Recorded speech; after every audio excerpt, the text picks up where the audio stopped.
বিসমিল্লাহির রহমানির রহিম। সুপ্রিয় শিক্ষার্থী, আসসালামু আলাইকুম।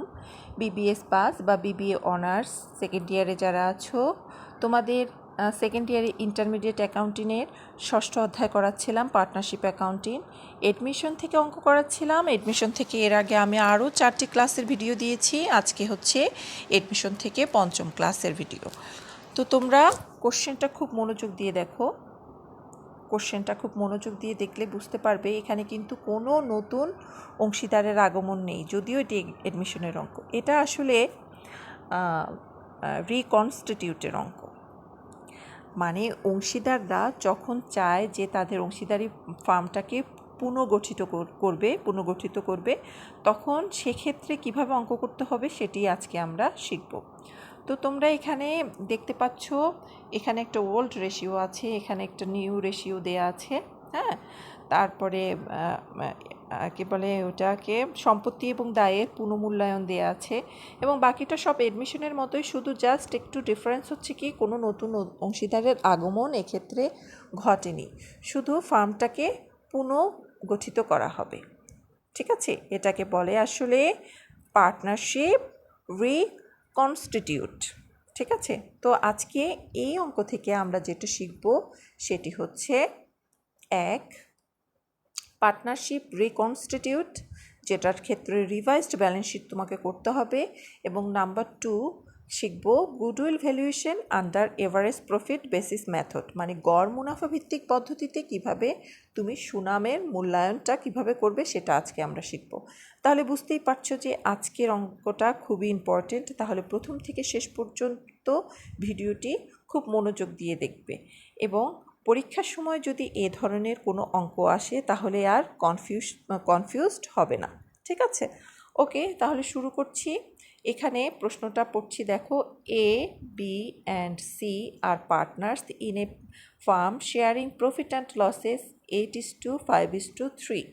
Their balance sheet as on 31st December 2014 was follows.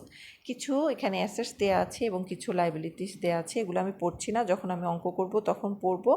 এবং এখানে যেটা নিচে কিছু অতিরিক্ত তথ্যাবলী দেওয়া আছে, দেখো।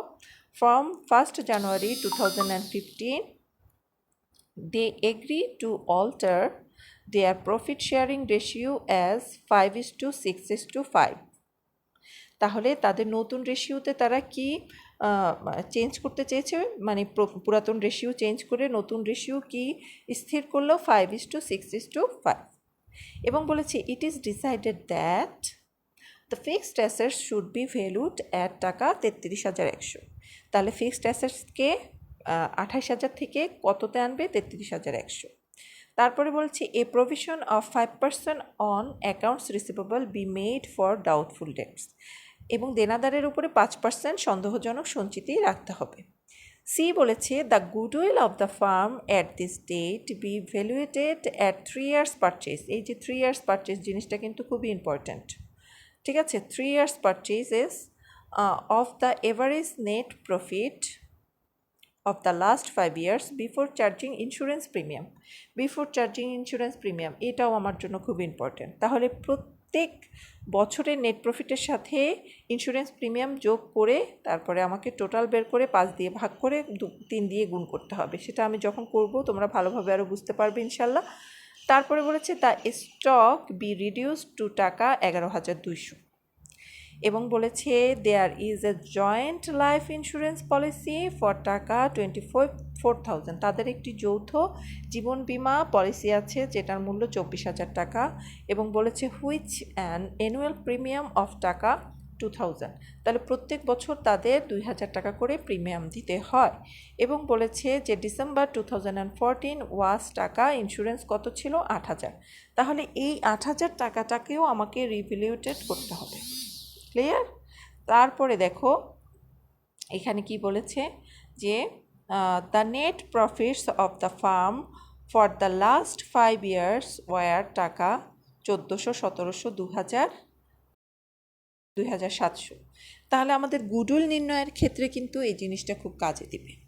এবং বলেছে draft journal entries necessary to adjust the capital accounts of the partners and prepare a revised balance sheet. তাহলে আমাকে কি করতে হবে?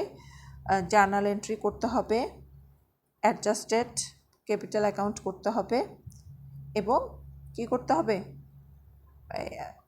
একটি রিভাইজড ব্যালেন্স শিট করতে হবে।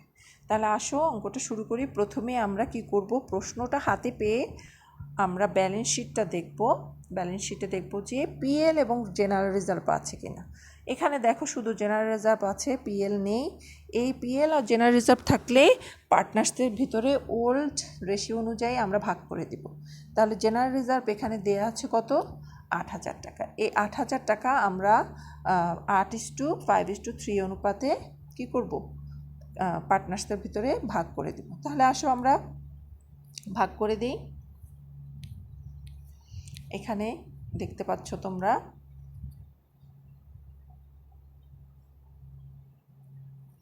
এখানে দেখো জেনারেল রিজার্ভ 8,000 টাকা, সেখানে আমাদের 8:5:3 অনুপাতে ভাগ করে দিলাম। এটা কিভাবে বের হয়েছে দেখো, 8,000 ইন্টু এই যেখানে 8:5:3 16। এটা 3টা যোগ করে কত আসে? 16। মনে করো আমি এরটা বের করছি, তাহলে একে আমার 8, এরটা কত? রেশিও 8। তাহলে এটা কাটাকাটি করে আমার আসে 500 এবং কত আসে? 5/8 = 40, তাহলে 4,000। তাহলে এর কত আসলো? 4,000 টাকা। তোমরা দেখতে পাচ্ছ এর 4,000, বি এর 2,500 এবং সি এর 1,500। তো এভাবে আমরা বি এবং সি এরটাও বের করতে পারি। তো 8,000 টাকাকে আমি ডিস্ট্রিবিউশন করে দিলাম। এরপরে আসো গুডউইল। গুডউইলের ক্ষেত্রে আমাদেরকে গুডউইলটা কিভাবে মানে মূল্যায়ন করতে হবে, সেক্ষেত্রে আমরা আগে কোশ্চেনটা একটু পড়ি।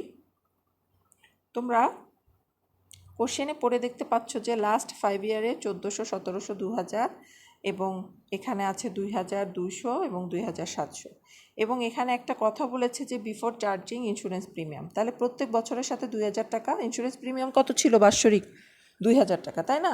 তো এই 2,000 টাকাটা কোথায় পেলাম? এই যে এখানে ইন্স্যুরেন্স প্রিমিয়াম 2,000 টাকা। প্রত্যেক বছরের সাথে আমাকে 2,000 টাকা কি করতে হবে? যোগ করে দিতে হবে। তো যোগ করার পর এই যে নিচে ক্যালকুলেশনটা দেয়া আছে, তোমরা দেখতে পাচ্ছ। যোগ করার পর আমার ইন টোটাল কত আসলো? গুডউইল 20,000 টাকা। 20,000 টাকা আসলো, ঠিক আছে? তো 20,000 টাকাকে আমাকে এখন কি করতে হবে?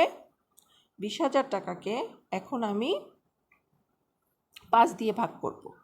কারণ 5 দিয়ে কেন ভাগ করব আমি তোমাদেরকে বলে দিচ্ছি। দেখো এই যে, কারণ নাম্বার অফ ইয়ার্স কত? 5। এই যে 20,000 টাকাকে 5 দিয়ে ভাগ করে আসবে 4,000 এবং ওখানে বলেছিল এক জায়গায় যে 3 ইয়ার্স পারচেস, তাই না? তো 3 ইয়ার্স পারচেসের জন্য আমাকে এখানে কি করতে হয়েছে? 3 দিয়ে গুণ করতে হয়েছে। যদি আমার 4 ইয়ার্স পারচেস হতো তাহলে 4 দিয়ে গুণ করতাম, যদি 5 ইয়ার্স পারচেস হতো তাহলে 5 দিয়ে গুণ করতাম। তাহলে আমার গুণ করে কত আসলো? গুডউইল 12,000। আশা করি তোমরা গুডউইল কিভাবে নির্ণয় করতে হয় এটা বুঝতে পেরেছো, ঠিক আছে? প্রথমে আমি আরেকবার একটু বলছি। প্রথমে আমরা প্রত্যেক বছর যেই নেট প্রফিট দেয়া আছে সে প্রত্যেক বছরের নেট প্রফিটের সাথে 2,000 ইন্স্যুরেন্স প্রিমিয়াম যোগ করব। কেন যোগ করব? কারণ এটা বিফোর চার্জিং বলেছে, এটা চার্জ করে তারপরে বের করতে হবে। যোগ করার পর সবগুলো ওভারঅল ইন টোটাল বের করব, তারপর নাম্বার অফ ইয়ার্স দিয়ে ভাগ করে, যেটা ওই যে কী বলে 3 ইয়ার্স পারচেস বলেছে সেই 3 দিয়ে আমরা কি করব? গুণ করে গুডউইলটা বের করব। তখন গুডউইলটাকে ওল্ড রেশিও অনুযায়ী ভাগ করে দিলাম। দেখো 8:5:3 ছিল, 8:5:3, তাই না? তো এটা ওল্ড রেশিও অনুযায়ী ভাগ করে দিয়ে তাহলে এ পেলো কত? 6,000, বি পেলো কত? 3,750 এবং সি পেলো 2,250। এখন আমরা তো গুডউইলও বের করে ফেললাম এবং ডিস্ট্রিবিউশনও করে দেবো। তো এটার জন্য আমাদেরকে কি দিতে হবে? জাবেদা দিতে হবে। তা আসো আমরা জাবেদাটা দিয়ে ফেলি। জাবেদাটা কি হবে? তোমরা দেখতে পাচ্ছ, goodwill account debit S capital, বিস ক্যাপিটাল, সিস ক্যাপিটাল। ক্লিয়ার? আচ্ছা, তো এভাবে আমরা এস ক্যাপিটাল, বিস ক্যাপিটাল এবং সিএস ক্যাপিটালে ওর 12,000 টাকার ইয়েটা ভাগ করে দিয়ে দিব। ক্লিয়ার? তারপরে দেখো এখানে কি বলেছে আমরা যেহেতু এখানে ইন্স্যুরেন্স পলিসির কথা বলেছিলাম একটা, যে 8,000 টাকার কোশ্চেনে আরেকবার একটু যাচ্ছি। দেখো কোশ্চেনে আরেকবার একটু গিয়ে আমরা দেখি যে ডিসেম্বর 14-এ কত ছিল, 8,000 টাকা। তো ইন্স্যুরেন্স পলিসি আমার ডেবিট হবে, রিভলিউশন অ্যাকাউন্ট ক্রেডিট হবে। কত টাকা? 8,000 টাকা। ঠিক আছে, এই যে life insurance policy account debit, revolution account credit, 8,000। এখানে বলেছে যে টু রেকর্ড সারেন্ডার ভ্যালু, এটা ভ্যালু হবে এখানে, value two record surrender value of insurance premium receive for cash. ঠিক আছে, তাহলে আমরা জেনারেল রিজার্ভটা ভাগ করে দিলাম, গুডউইলটাও ভাগ করে দিলাম, এবং লাইফ ইন্স্যুরেন্স পলিসি যেটা সারেন্ডার ভ্যালুটা ইন্স্যুরেন্স প্রিমিয়ামে রিসিভ ফর ক্যাশ, সেটার জন্য রিভলিউশনে ট্রান্সফার করলাম। ক্লিয়ার? এরপরে আসো কোশ্চেন দেখে আমরা সম্পত্তি এবং দায় রিভলিউশনে ট্রান্সফার করব। এখানে ফিক্সড অ্যাসেটস বলেছে, ফিক্সড অ্যাসেটস তোমরা ব্যালেন্স শিটে দেখতে পাচ্ছ 28,000, কিন্তু এখানে হচ্ছে 33,100, তাই না? তো এখানে যেহেতু 33,100 তাহলে বেড়েছে, তাহলে আমার জাবেদা কী হবে? ফিক্সড অ্যাসেটস ডেবিট এবং রিভলিউশন অ্যাকাউন্ট ক্রেডিট 5,100, 5,100। 5,100 কীভাবে বের করলাম? 33,100 থেকে 28,000 বাদ দিলে আসবে কত? 5,100। এরপরে প্রভিশন ফর 5% অ্যাকাউন্টস রিসিভেবল। তো অ্যাকাউন্টস রিসিভেবল কত আছে দেখো, অ্যাকাউন্টস রিসিভেবল আছে তোমার 6,000। 6,000-এর 5% তোমার কত হয়? 6,000-এর 5% তোমার হবে, 6,000-এর 5% হবে 300।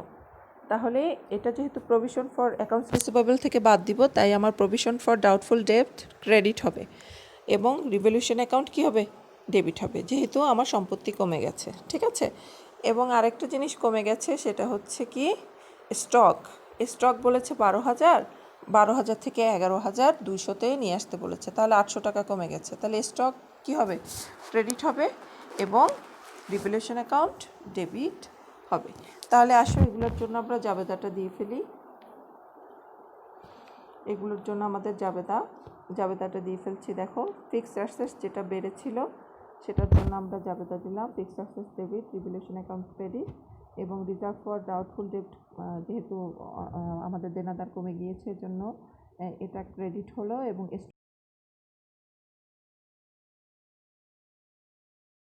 ঠিক আছে।